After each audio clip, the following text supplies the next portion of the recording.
ওকে সুপ্রিয় শিক্ষার্থীরা, তো আমরা করছিলাম ফান্ডামেন্টাল, আর ফান্ডামেন্টাল থেকে আমরা ডিময়ভরের উপপাদ্য চ্যাপ্টারটা করতেছিলাম। আজকে আমরা ডিময়ভরের উপপাদ্য থেকে যা শিখবো তা প্রথমে প্রশ্নগুলো দেখে আসি। তো বলছে কি, ডিময়ভরের উপপাদ্যের সাহায্যে নিম্নলিখিত সমীকরণগুলোর সমাধান করো। তো সমীকরণগুলো কি একটু সবগুলো পড়ে নিই। বলছে কি x⁵ equal to 1, x⁵ equal to 1, x⁴ equal to 1। তো এই তিনজনের সমাধান কৌশল একই রকম। তারপরে x⁴ minus x square plus 1 equal to 0, x⁶ minus 3x⁴ plus 3 equal 0, x⁴ plus x square plus 1 equal 0।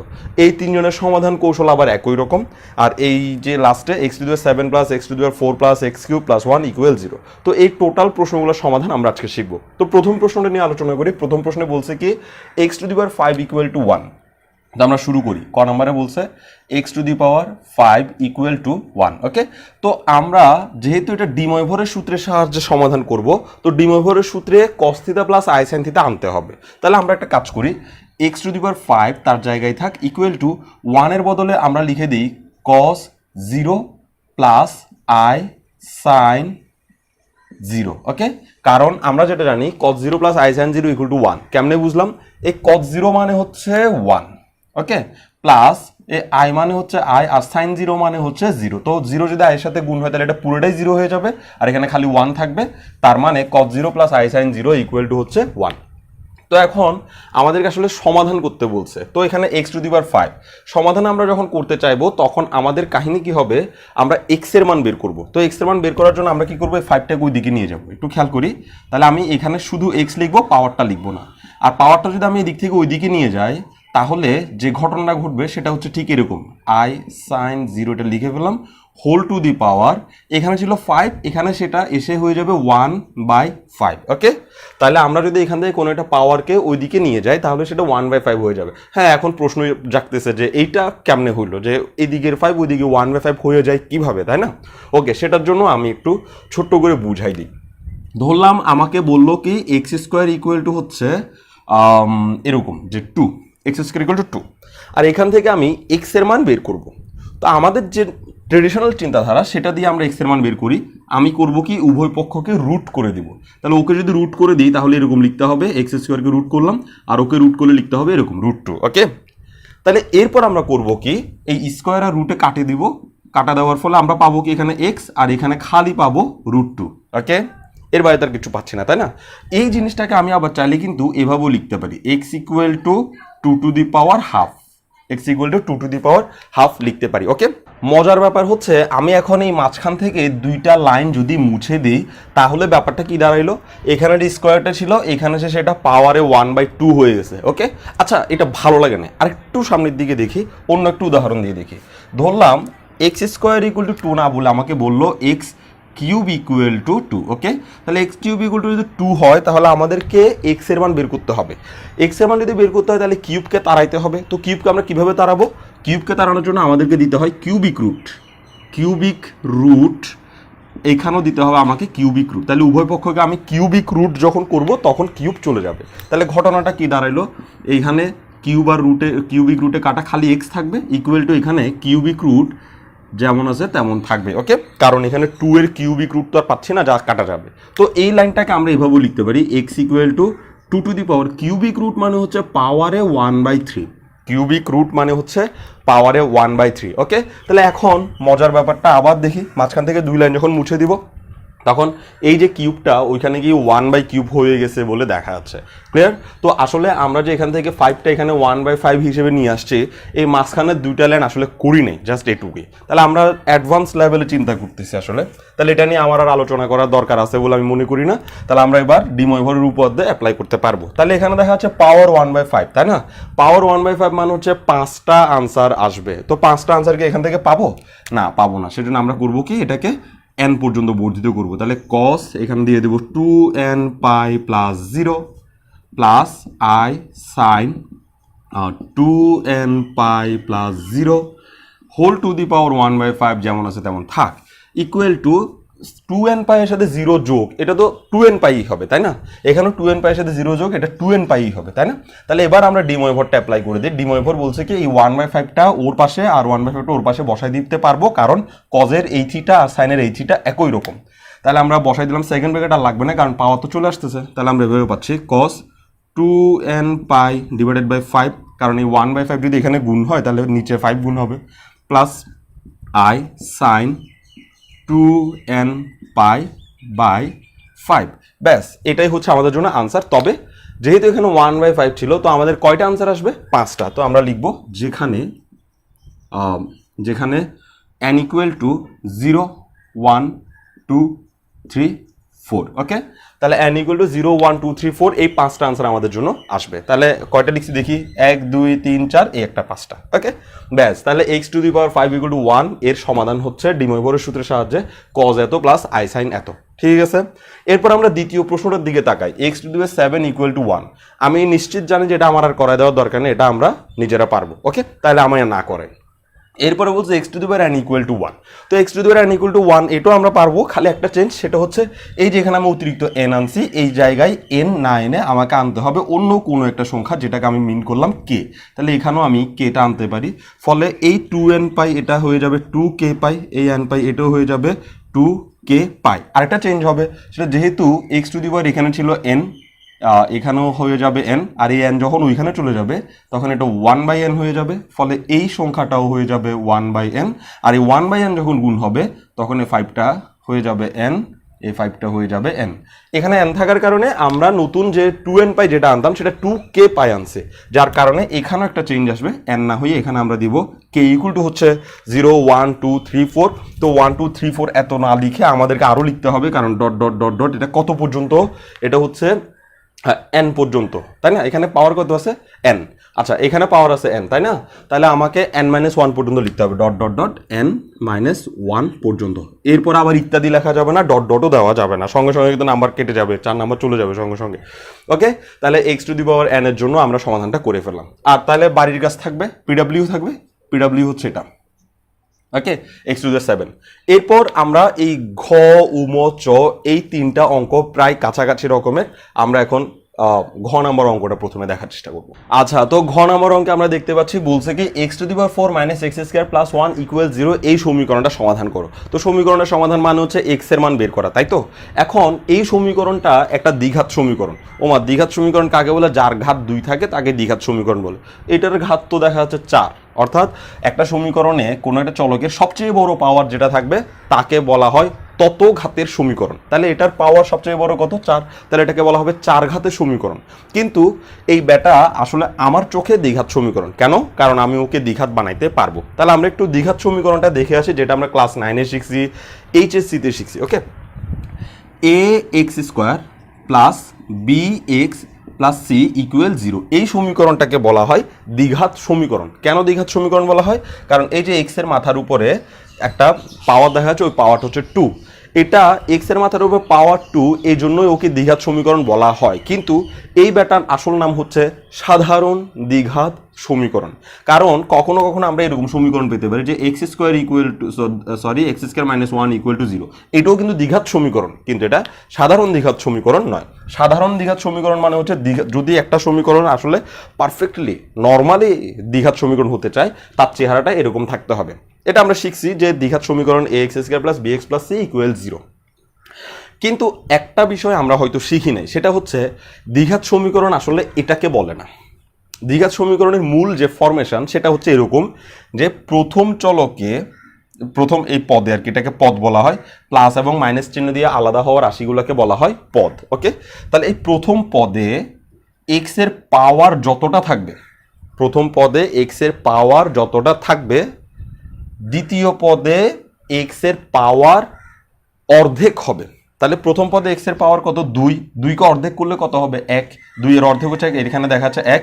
আর এই তৃতীয় পদে মানে শেষ পদে এক্স এর বংশ থাকবে না, তখন তাকে আমরা দ্বিঘাত সমীকরণ বলবো। ওকে, আবার বলতেছি, প্রথম পদে এক্স এর যতগুলো পাওয়ার থাকবে, দ্বিতীয় পদে এক্স এর পাওয়ার থাকবে এটার অর্ধেক, আর তৃতীয় পদে এক্স থাকবে না। এই ধরনের সমীকরণগুলো আমাদের চোখে দ্বিঘাত সমীকরণ হিসেবে কাজ করবে। ওকে, তাহলে আমরা এখন যে প্রশ্নটা নিয়েছি সেটা দেখে আসি। সেটাতে বলছে কি এক্স টু দি পাওয়ার 4, তাহলে প্রথম পদে এক্স এর পাওয়ার হচ্ছে 4, তো দ্বিতীয় পদে এক্স এর পাওয়ার কত?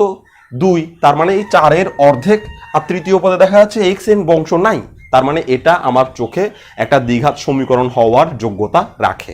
ওকে, আচ্ছা, যদি সমীকরণটা এমন হইতো x to the power 4 minus x plus 1 equal to 0, এটা কিন্তু আমার চোখে আর দ্বিঘাত সমীকরণ হওয়ার যোগ্যতা রাখে না। কারণ এখানে প্রথম পদে এক্স এর পাওয়ার হচ্ছে 4 আর দ্বিতীয় পদে এক্স এর পাওয়ার হচ্ছে 1। 4 অর্ধেক কি 1 না, তার মানে এটা আর আমার চোখে দ্বিঘাত সমীকরণ হইতে পারলো না।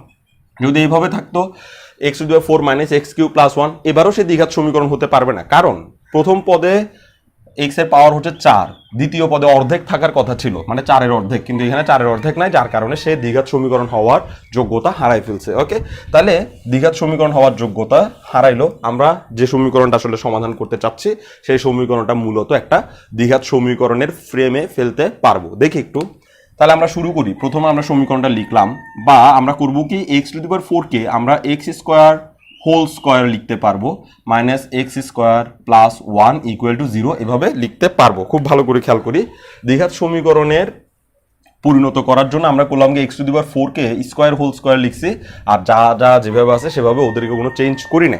এখন এটা কিন্তু একটা দ্বিঘাত সমীকরণ। ঠিক খেয়াল করি কেমনে দ্বিঘাত সমীকরণ, এখানে এক্স স্কোয়ারের পাওয়ার হচ্ছে এক্স, আর এখানে এক্স স্কোয়ারের পাওয়ার হচ্ছে 1, আর এখানে কোনো এক্স স্কোয়ার নাই, তার মানে এটা একটা দ্বিঘাত সমীকরণ। এখন দ্বিঘাত সমীকরণের একটা সমাধান আমরা শিখছিলাম, সমাধানটা হচ্ছে minus B plus minus root over B square minus 4ac। আচ্ছা ওকে, দেখি একটু, যদি কোনো একটা দ্বিঘাত সমীকরণ এরকম হয় a x square plus b x plus C equal to 0, x square plus b x plus C equal 0, এই সমীকরণকে আমরা সরাসরি সমাধান করতে পারি। আর ওই সরাসরি সমাধান হচ্ছে এক্স ইকুয়াল টু উপরে হচ্ছে minus B plus minus root over B square minus 4ac divided by 2a। এটা এভাবে আমরা এই সমীকরণটাকে সরাসরি সমাধান করতে পারি। এখন আমাদের এই সমীকরণটাকে আমরা এই সূত্রের সাহায্যে সরাসরি সমাধান করব। তবে একটা ব্যাপার খেয়াল রাখতে হবে, এই যে স্কোয়ার বাদে এখানে যে সংখ্যাটা আছে সেটা কি শুধু এক্স, স্কোয়ার বাদে যে সংখ্যাটা আছে সেটা হচ্ছে শুধু এক্স, আর আমার এখানে স্কোয়ার বাদে যে সংখ্যাটা আছে সেটা হচ্ছে এক্স স্কোয়ার। ওকে, তো এখানে স্কোয়ারকে বাদ দিলাম, একটু বাদ দিচ্ছি, স্কোয়ারকে বাদ দিলে যেটা দেখা যায় সেটা এক্স, সেজন্য এখানে এক্স ইকুয়াল সূত্রটা বসানো হয়েছে। আর আমার এখানে আমি যদি স্কোয়ারকে বাদ দিই তাহলে আমি পাচ্ছি এক্স স্কোয়ার, যার কারণে আমি এক্স স্কোয়ার ইকুয়াল টু সূত্রটা বসানোর চেষ্টা করব। ওকে, তাহলে এখানে স্কোয়ার বাদ দিয়ে এক্স থাকে সেজন্য আমরা এক্স ইকুয়াল বসাইছি, আর এখানে স্কোয়ার বাদ দিলে এক্স স্কোয়ার থাকে সেজন্য আমরা এক্স স্কোয়ার ইকুয়াল টু সূত্রটা বসাইছি। তো এটাকে বলা হয় এক্স এর দ্বিঘাত সমীকরণ, আর আমরা যেটা বানাইছি সেটাকে বলা হয় এক্স স্কোয়ারের দ্বিঘাত সমীকরণ। তো এক্স এর দ্বিঘাত সমীকরণে এক্স এর মান বেরোবে, আর এক্স স্কোয়ারের দ্বিঘাত সমীকরণে এক্স স্কোয়ারের মান বেরোবে। ওকে, তাহলে মাইনাস বি প্লাস মাইনাস এগুলো আমরা বসাই দিই, এগুলো আমরা ইয়াতে শিখছি, এসএসসিতে শিখছি, সেজন্য আমি বেশি বুঝাচ্ছি না। তাহলে মাইনাস চিহ্নটা দিলাম, এই যে মাইনাস চিহ্নটা দিলাম, বি বি মানে হচ্ছে এই মাঝখানেরটা সহগ, তাহলে আমাদের মাঝখানেরটা সহগ হচ্ছে -1, তাহলে -1 বসাই দিলাম, তারপর plus minus root over B square minus 4ac, B square মানে হচ্ছে এই যে -1 স্কয়ার মাইনাস 4, তার জায়গায় থাকবে এ মানে হচ্ছে এটা সহগ হচ্ছে 1 এ, আর সি মানে হচ্ছে লাস্টেরটা 1। ওকে, তার আর নিচে হচ্ছে 2a, এ মানে হচ্ছে এই প্রথমটা সহগ 1। তাহলে এখান থেকে আমরা আনসারগুলো বের করার চেষ্টা করি। -1 প্লাস 1 হবে, প্লাস মাইনাস রুট ওভার, এখানে আমি একেবারে কাজটা করে ফেলবো। একটু দেখি, মাইনাসের উপর স্কোয়ার মানে হচ্ছে প্লাস, আর 1-এর উপর স্কোয়ার হচ্ছে 1, তো 4 থেকে যদি 1 চলে যায় তাহলে হচ্ছে -3। ওকে, তাহলে এগুলো পুরোটা মিলে তো 4ই হবে, 4 থেকে যদি 1 যায় তাহলে 3 থাকে, তো বড় সংখ্যার আগে -3 সেটা -3 হয়েছে, আর নিচে 2 একে হবে 2।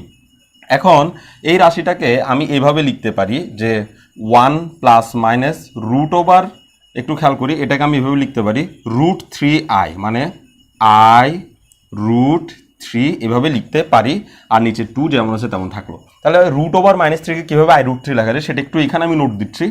রুট ওভার -3 এটাকে আমি লিখতে পারি √1 গুণ 3, তাহলে 3 একে 3 আর মাইনাসটার চিহ্ন থাকতেছে। এই জিনিসটাকে আবার এভাবে লেখা যায় √1 গুণ √3। ওকে, তাহলে এই √1 যেটা, এটার বদলে আমরা লিখতে পারি i, আর √3 যেমন আছে তেমন থাকবে, কারণ আমরা জানি যে i ইকুয়াল টু হচ্ছে √1, তা এই জন্য আমরা এটাকে এভাবে লিখতে পারছি। এবার আমরা আবার কি করবো, একই মায়ের দুই সন্তান, একই মায়ের দুই সন্তান মানে এই হচ্ছে এক সন্তান প্লাস মাইনাস এই হচ্ছে আরেক সন্তান, তাহলে মা কিন্তু একই, তো এই জন্য মা দুজনের ঘাড়েই থাকবে। ওকে, তাহলে এখন এখানে একটা আই ছিল, আইটা দিতে ভুলে গেছে, আই, তাহলে এত। এবার আমার কাজ হচ্ছে এই রাশিটাকে সাইন এবং কজে পরিণত করার চেষ্টা করা। ক্লিয়ার? তাহলে আই যেটাতে আছে সেটাকে আমি সাইনে পরিণত করব, আর যেটাতে আই নাই সেটাতে আমি কজে পরিণত করব, যাতে আমরা ডিময় ভরের উপপাদ্য অ্যাপ্লাই করতে পারি। ওকে, তাহলে হাফ মানে হচ্ছে cos 60 ডিগ্রি মানে হচ্ছে π/3 প্লাস মাইনাস এখানে আইটা তার জায়গায় থাক, আই বাদে যে রাশিটা আছে সেটা হচ্ছে √3/2। তো √3/2 সাইন কত ডিগ্রির মান? 60 ডিগ্রির মান। তাহলে আমরা লিখবো সাইন π/3। ওকে, তাহলে আমরা এই যে এক্স স্কোয়ার যেটা দেখতে পাচ্ছি সেটাকে আমি এখানে প্রত্যেকটা লাইনে লিখে আসবো, এক্স স্কোয়ার প্রত্যেকটা লাইনে লিখবো এক্স স্কোয়ার। ওকে, তাহলে এখন আমি এটাকে ডি ময়ভরের উপপাদ্যের সাহায্যে অ্যাপ্লাই করতে চাইলে এক্স এর মান আমাকে বের করতে হবে। তাহলে এখানে 2 দেখা যাচ্ছে, তো আমরা এই যে x⁵ 1 ওটা শিখছিলাম, ওইখান থেকে আমরা বুদ্ধিটা অ্যাপ্লাই করতে পারি। এখানে যে 2 ওদিকে সেটা পাওয়ারে হাফ হয়ে যাবে নাকি? তাহলে x = আমরা লিখতে পারতেছি cos π/3 plus minus i sin π/3 whole to the power half. Okay, তাহলে এখন এই whole to the power half আসার পর আমাদের কাজ হচ্ছে এটাকে 2n π পর্যন্ত বর্ধিত করা। কারণ আমি যদি এখন এই হাফটা এখানে গুণ করে দিই তাহলে এই সমীকরণে আমার আনসার আসবে খালি একটা, যার কারণে আমরা তো একটা আনতে পারবো না, কারণ এখানে এই যে এই সমীকরণে x এর পাওয়ার আছে কত 4।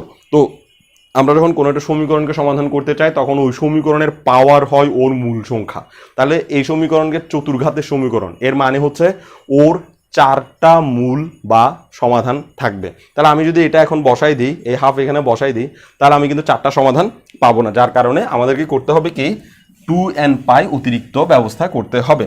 ওকে, তাহলে আমরা লিখতে পারতেছি কি ইকুয়াল টু, এভাবে লিখতে পারতেছি এক্সকে লিখি x = কসটাকে একটু বর্ধিত করব, cos 2n π প্লাস π/3, আর একটা হচ্ছে প্লাস মাইনাস আছে, plus minus i sin 2n π plus π/3, আর এই যে পুরাটার মাথার উপরে কিন্তু ওই যে হাফটা রয়ে গেছে। ওকে, তাহলে এখন আমি এখানে একটা লসাগু করব, তাহলে cos এটা লসাগু করলে হবে 6n π প্লাস π ডিভাইডেড বাই হচ্ছে 3 plus minus i sin 6n π plus π divided by হচ্ছে 3, আর এই পুরাটার মাথার উপরে হাফ যেটা আছে সেটা থেকে যাবে। ক্লিয়ার?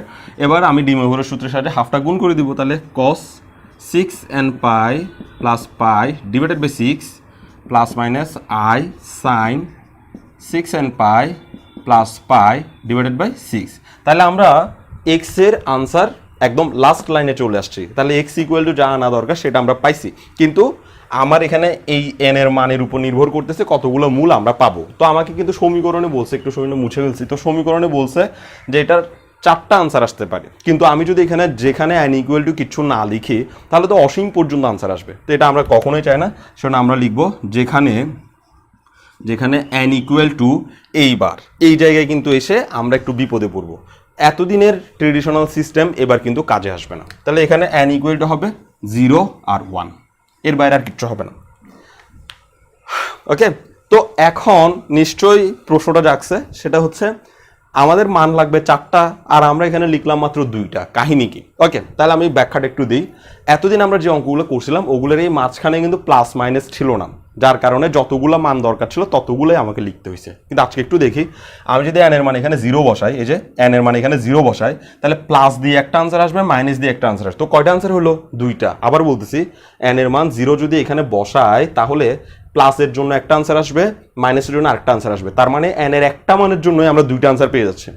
আবার যখন 1 এখানে বসাবো তখন প্লাসের জন্য একটা আনসার আসবে, মাইনাসের জন্য আরো একটা আনসার আসবে। তার মানে 2টা দিয়েই, n এর মান 2টা দিয়েই আমরা 4টা আনসার পেয়ে যাচ্ছি, আর আমাদের দরকারও 4টা আনসার। ওকে, যার কারণে আমরা এখানে 0 1 2 3 এভাবে লিখতে পারতেছি না, তখন কিন্তু আনসার বেশি হয়ে যাবে। ওকে, তো এই ছোট্ট ছোট্ট জায়গাগুলোর সামান্যতম ভুলের জন্য টিচার বুঝেই যাবে যে তুমি বেসিকটা জানো না। তাহলে বেসিকটা হচ্ছে কি যতগুলো মান আমার দরকার আমাকে কৌশলে ততগুলো মানের জন্যই এখানে n = বরাদ্দ করতে হবে। তো আমার 4টা মান দরকার, কিন্তু এখানে প্লাস মাইনাস দেখতে পাচ্ছি, তার মানে আমি এখানে 4টা যদি লিখে দিই প্লাস 4টা মাইনাস 4টা চলে আসবে। এজন্য আমার এখানে দরকার হচ্ছে এমন কিছু লেখা যাতে আমরা অ্যাপ্রোপ্রিয়েট মানগুলো আনতে পারি। ওকে ওকে, তাহলে এখন সমাধান তো হয়ে গেল। এরপরে আমরা উমো নাম্বারটা একটু ছোট্ট করে সমাধান করব। এইভাবে পুরাটা আমি করে দিব না উমো নাম্বারের, কারণ উমো নাম্বারের ব্যাপারটা একটু সহজ, এটার মতোই পুরোপুরি, লাস্ট লাইনও এটার মতো। তো আমি শুধুমাত্র এখানে একটা জায়গায় গিয়ে তোমরা প্রবলেমে পড়বা, ওই জায়গা পর্যন্ত করাই দিব, বাদ বাকিগুলো নিজেরা করার চেষ্টা করবো আর কি। ওকে,